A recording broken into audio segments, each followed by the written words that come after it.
Bruce Willis stars as New York City detective John McClane, newly arrived in Los Angeles to spend the Christmas holiday with his estranged wife. But as McClane waits for his wife's office party to break up, terrorists control the building. While the terrorist leader Hans Gruber and his savage henchmen round up hostages, McClane slips away unnoticed, armed with only a service revolver. In his cunning, McClane launches his own one-man war. A crackling thriller from beginning to end. Die Hard explodes with heart-stopping suspense. Welcome to the end of Christmas month as we talk about the 1988 Christmas classic, Die Hard. Now, I know a lot of you out there are thinking, wait a minute, Die Hard? That's an A movie. Well, you know what? Fuck you. It's Christmas. We're going to do something we want to do for once. So let's just jump right into it. Technical difficulties. Let's get into our top and bottom three of this movie. Paul, what do you want to take on first? I'd say let's take on the top three. All right, so the best of the best. I'll get us started here. Number 3, Sergeant Al Powell. You know, he's a wonderful comic relief character in the movie. Like, he's not, like, laugh out loud. He's not hysterical. He's not a comedian.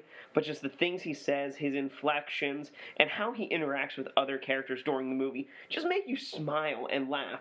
And if you associate him with his character of Carl Winslow from Family Matters, like, you just can't help but feel joy whenever he comes on screen. Number 2, the action sequences. There's nothing wrong with any of the action sequences. Like, there are mistakes, yes, but they're awesome. They're badass. And, you know, when making this movie, director John McTiernan was going for a quote-unquote ultra or hyper-realistic, it was an exaggeration of how things would really go. And it really shows, like, things are exaggerated or they're over the top. And it makes it fun and exciting. And, you know, you're hanging on the edge of your seat like, is he going to get out of this? He better get out of this with John McClane. Of course, my number 1 is got to be the main characters, John McClane and Hans Gruber. You know, they're wonderful opposing forces. They're two very dynamic actors. When you look at John McClane, he's not your, like, super cop, I'm just going to, you know, tear through these terrorists because, you know, I'm the best guy in the world. No, he gets the shit kicked out of him. He gets shot. He gets choked. He gets fucking thrown down a flight of stairs. He is not this superhero. He's just your everyday cop trying to do the right thing. He's got his own issues. You know, he's talking to himself all the time because he's fucking crazy. But because he's fucking crazy, he takes on these terrorists, and you know what? He gets the job done. And then you've got Hans Gruber, who just kind of, like, sits behind his chair, talking all elegantly and fucking commanding his henchmen and his minions to do his bidding. And they listen to him because, you know, he's fucking Alan Rickman. If the man talked, you'd be hypnotized too. Alan Rickman has such a commanding presence, and Hans Gruber is intimidating, even though he's not frightening. So, Paul, what are your top 3 things about this? First, I'm going to have to go with there were all sorts of explosions and shit like that, and just boom!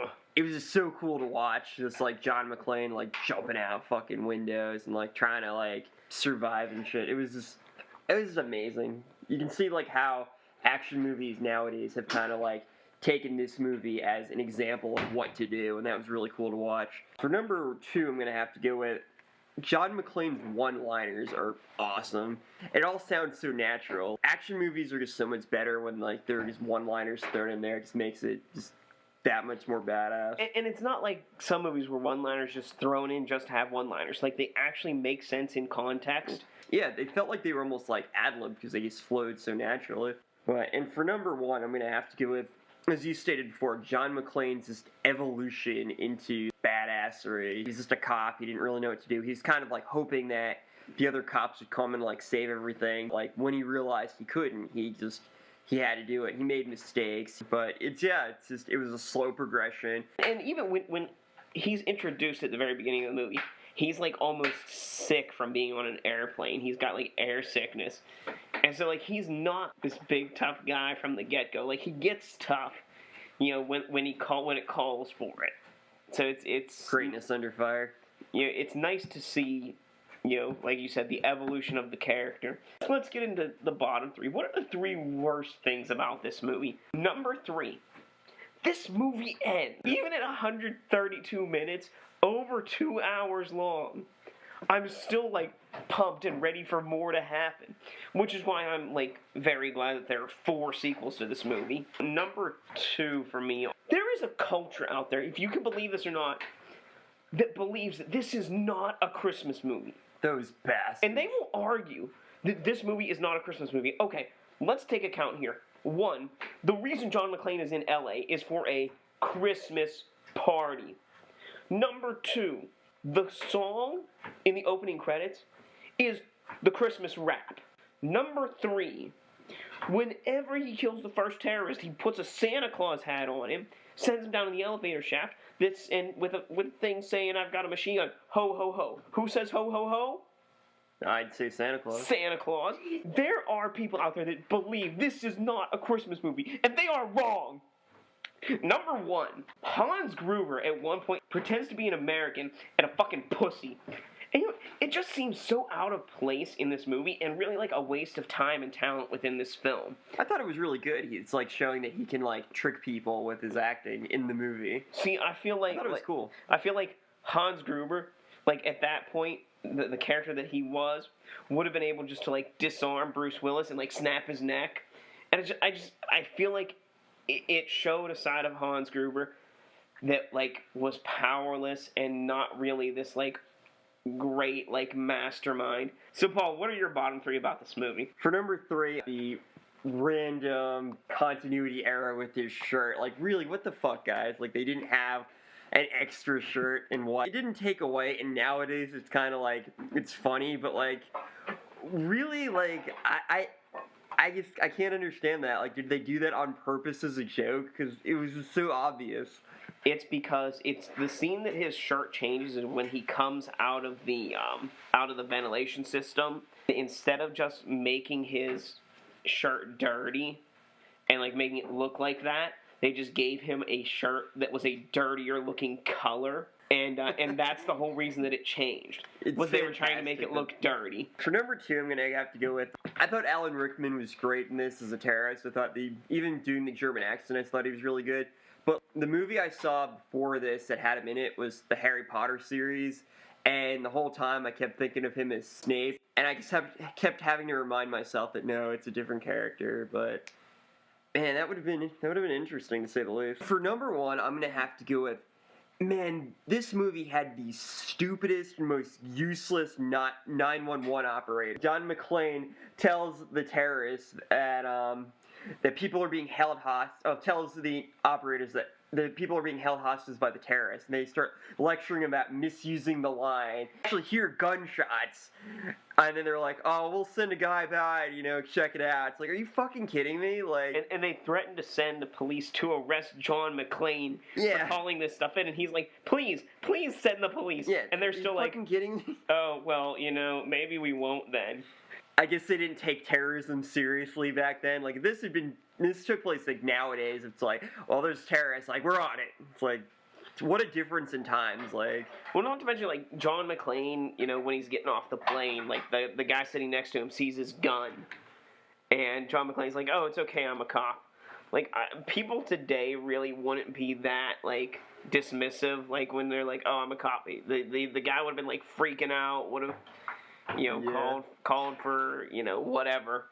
So yeah, that's our top and bottom 3 of this movie. So yeah, let's get into an edition of Quote Wars. I'll get us started off here. Come on, baby, come to Papa. I'll kiss your fucking Dalmatian. Now I've got a machine gun. Ho, ho, ho. You motherfucker. I'm gonna kill you. I'm gonna fucking cook you, and I'm gonna fucking eat you. 9 million terrorists in the world, and I had to kill the one with feet smaller than my sister's. Hey, we're flexible. Pearl Harbor didn't work out, so we got you with tape decks. No fucking shit, lady. Does it sound like I'm ordering a pizza? Now I know what a TV dinner feels like. Yippee-ki-yay, motherfucker. And that brings us to the conclusion of this episode's edition of Quote Wars. Don't forget to tweet us at BMovieBros, that's all one word, and tell us which quote was the best and who won this episode's Quote War. Find us on Facebook at B-Movie, space BROS, that's BMovieBros. Or, right here on SoundCloud, leave us a comment telling us what your favorite quote is. You know, who your favorite character is. Do you like this movie? Do you think it's a Christmas movie? You better think it's a fucking Christmas movie, because it is. Let's get into our final take here. We're going to give you a score on our shot scale, which is, of course, a reverse scale, 1 to 10. 1 being the best, 10 being the worst. How many shots do you need to get through this movie? I, of course, if you didn't guess it already, gave this movie a 1 out of 10, the lowest possible score you can get on our shot scale. I give this movie a 3 out of 10. Well, I'd like to hear why you're wrong, but I'm going to tell you why I'm right first. All right. Guns, explosions, Bruce Willis and Alan Rickman, great dialogue, a fun story, and Carl Winslow called Sergeant Al Powell in this movie for some reason being badass.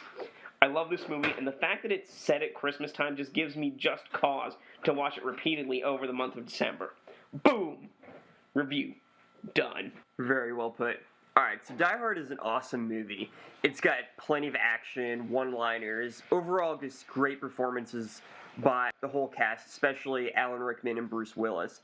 The progression of John McClane's character was very well paced, and it really set up this iconic action hero. The movie was a bit slow paced. There's a lot of scenes of just talking where nothing's really going on, and the cops and the 911 operators were just so incompetent that it got kind of annoying. Still, this movie holds up even today.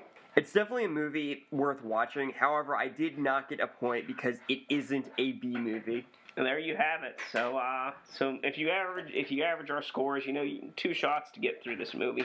But you know what? It's all in good fun. So just fucking grab a glass of eggnog and refill it every time you're out, because it's Christmas, and this is a Christmas movie. So we know not everyone likes to watch the same shit as we do, but in this case, we know there are some people that like to watch the same kind of shit that we do.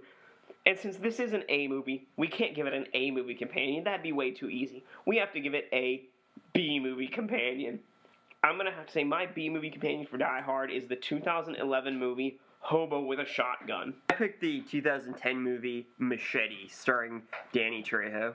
Alright, well, let me get started here. In Die Hard and Hobo with a Shotgun, John McClane and the Hobo are both thrust in situations that are beyond their control, and they decide to face their problems head on. You know, John McClane is at this Christmas party, and terroristic thieves take over and start killing people and whatnot, and, you know, he decides that it's up to him to save everybody. Hobo, you know, gets to this new city, which happens to be, you know, fraught with peril and crime and pedophilia and everything else, and he decides to take it into his Giant hands octopuses. with his shotgun and start killing all the criminals. You know, it's up to him to clean up this mess. Both movies have lots of gunplay. Alan Rickman in Die Hard and Brian Downey in Hobo with a Shotgun play some of the most intelligent and intimidating villains that I have ever seen on screen. Both movies have assholes with cameras. Richard Thornburg in Die Hard and the hobo fight guy in Hobo with a Shotgun. Both movies have a single fake dead Santa. A terrorist in Die Hard that he puts the Santa hat on, and the pedophile in Hobo with a Shotgun that Hobo shoots in the car. And both movies are actually based on other works, where Die Hard is based on a book. Hobo with a Shotgun was based off of a short trailer made for the Grindhouse double feature, Death Proof and Planet Terror. So neither are technically original works, but they're both awesome. And that's why Hobo with a Shotgun is just a B-movie version of Die Hard. Alright, so I chose Machete because both movies, one, are action movies. They're both the first in a series of action movies. Die Hard is the first in the Die Hard series, and Machete is the first in the Machete series. The stars of both movies, Bruce Willis and Danny Trejo, were really in their element in these respective movies. Even though both actors have been in a wide range of movies or shows such as dramas, comedies, and kids movies, action movies are really where these two shine. Not that they weren't good in the other ones, but these two are pretty much define action movies at this point, and that is why Machete is just a B-movie version of Die Hard. So if you want to watch a B-movie version of Die Hard, check out Machete, starring Danny Trejo, or Hobo with a Shotgun, starring Rutger Hauer. At this point, we like to get into one of our favorite segments here. Drink away the flick. Drink away the flick. Come on and grab your drink. Let's drink away the flick. So we're going to give you a couple drinking games for this movie. Number 1, every time McClane kills a terrorist, take a drink. Number 2, whenever Gruber acts like he's a pussy from America, finish your drink twice. Number 3, I really hate that scene. anytime Ellis is a dick, take a drink. Number 4, anytime Sergeant Powell just tells it like it is, take a drink. And number 5, because it's Christmas month, anytime Santa makes an appearance, take a drink. Every time the terrorists speak German, take a drink. Every time the police are in denial about the hostage situation, take a drink. Every time the limo driver or the guy trying to bang John's wife is shown, take a drink. Every time there's an explosion, finish your drink. There you have it. Those are your ways you can drink away the flick. Before we tell you what's coming up next month, let's real quick do our monthly ranking so we can tell you what movies were, what's the best movie from this month, what's the worst movie. Just, what we think real quick. So we had 4 movies this month, and for me, the movie coming in last place was 1964's Santa Claus Conquers the Martians. Number 3 was Santa Claus vs. the Zombies from 2010. Number 2, Santa Claus from 1996. And number 1, how could it not be, Die Hard from 1988. Paul? Okay, this is pretty simple. So, yeah, we watched Santa Claus vs. the Zombies, Santa Claus Conquers the Martians, and Santa Claus. They all sucked, but Santa Claus is just barely better than the other two. And I thought Santa Claus vs. the Zombies was the worst of that. Die Hard is by far better than all these movies. However, I'm putting it fourth because, once again, it's not a B movie and therefore doesn't count. I have to put it at fourth. So my ranking is Die Hard number 4 because it's not a B movie. Number 3, Santa Claus vs. the Zombies. Number 4, Santa Claus Conquers the Martians. And number 1, Santa Claus. Somehow Santa Claus, being the abysmal piece of shit it was, managed to win Christmas month for this ranking. Well, how the hell did that happen? Debbie Rochon's boobs and Bill Heinzman. Yeah, those two things managed to put it above the rest. So next month, of course, will be a whole brand new year. It will be January of 2016, and we're going to have a very special month, and it is going to be called How the Fuck Did That Kill You Month, where we're going to feature movies with, villains or evil beings, evil entities, that you really have to ask yourself, how the fuck did that kill you? So yeah, if you want to join us next week, we'll be featuring the 1996 Troma movie, Killer Condom. So yeah, if you have any comments, questions, suggestions, fuck yous, whatever you have, you can direct them at our Twitter account, at BMovieBros, that's all one word. On Facebook, B-movie, space B-R-O-S, that's BMovieBros. Or, Paul directly at BMoviePaul, all one word. Or right here on SoundCloud, where you're listening to the fucking thing. Until we meet again, be brave, be alive, be back next week.